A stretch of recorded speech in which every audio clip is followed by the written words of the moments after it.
Alors, le nombre de personnes vivant à la rue augmente de façon exponentielle en France et dans la Loire. Donc les chiffres rapportés par le 115, numéro d'urgence en charge de l'aide aux personnes sans abri, sont alarmants. En 2022, la semaine du 29 août au 4 septembre, le 115 Loire enregistrait déjà 615 appels pour une demande d'hébergement. Cette année, à la même période, c'est déjà 60 demandes de plus.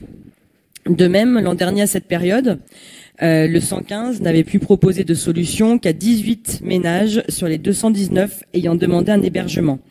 Cette année, c'est seulement 13 ménages, contrairement aux 18 de l'année précédente, qui se sont vus offrir une solution d'hébergement sur les 236 ayant sollicité le 115 dans la Loire, laissant ainsi 223 ménages sans solution.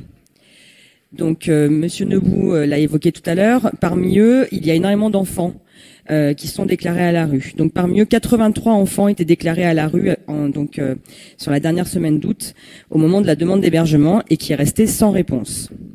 Pourtant, depuis 20 ans, Saint-Étienne est l'une des 246 villes membres du réseau Villes Amies des enfants de l'UNICEF. Selon l'UNICEF et la Fédération des acteurs de la solidarité, la FAS, près de 2000 enfants dorment à la rue en France, soit 20% de plus que l'an dernier à la même période.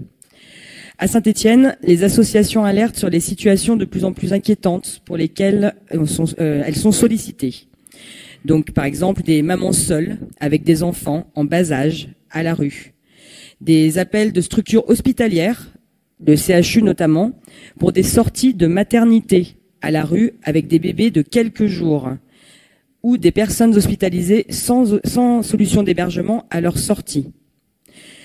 Les demandes adressées par les associations au service du département, en particulier pour des situations de grande vulnérabilité, restent la plupart du temps sans réponse. Alors certes, l'État est compétent au titre de la lutte contre les exclusions.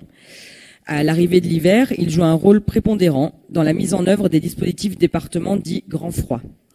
Mais les communes ne sont pas pour autant exonérées d'agir en la matière. En effet, les communes sont tenues indirectement à une obligation de moyens et elles doivent adopter les mesures nécessaires pour éviter un drame. Saint-Étienne a la réputation d'être une ville accueillante et solidaire. Le dynamisme des associations stéphanoises et l'engagement de leurs bénévoles montrent que cette tradition est toujours bien vivante. Pourtant, ces bénévoles se retrouvent souvent désarmés face à l'ampleur de la tâche et l'épuisement qui se généralise. Lors de la commission Santé, Solidarité, Handicap et Seniors du 12 septembre dernier, j'ai moi-même demandé comment la municipalité envisageait la mise à l'abri des personnes à la rue pendant la période hivernale à venir, en particulier dans ce contexte d'explosion des besoins. Durand, adjoint aux cohésions sociales, m'a répondu que ce n'était pas nouveau et qu'il s'apprêtait à dresser un état des lieux des places proposées par les associations. Les conseillers municipaux écologistes demandent si le nombre de places d'hébergement proposées cette année sera similaire à celui de l'an dernier ou s'il prendra en compte l'évolution dramatique de la situation. Par ailleurs, nous souhaitons connaître les actions que la ville de Saint-Étienne envisage de mettre en œuvre pour pallier au nombre grandissant de personnes à la rue et en particulier les enfants. Je vous remercie.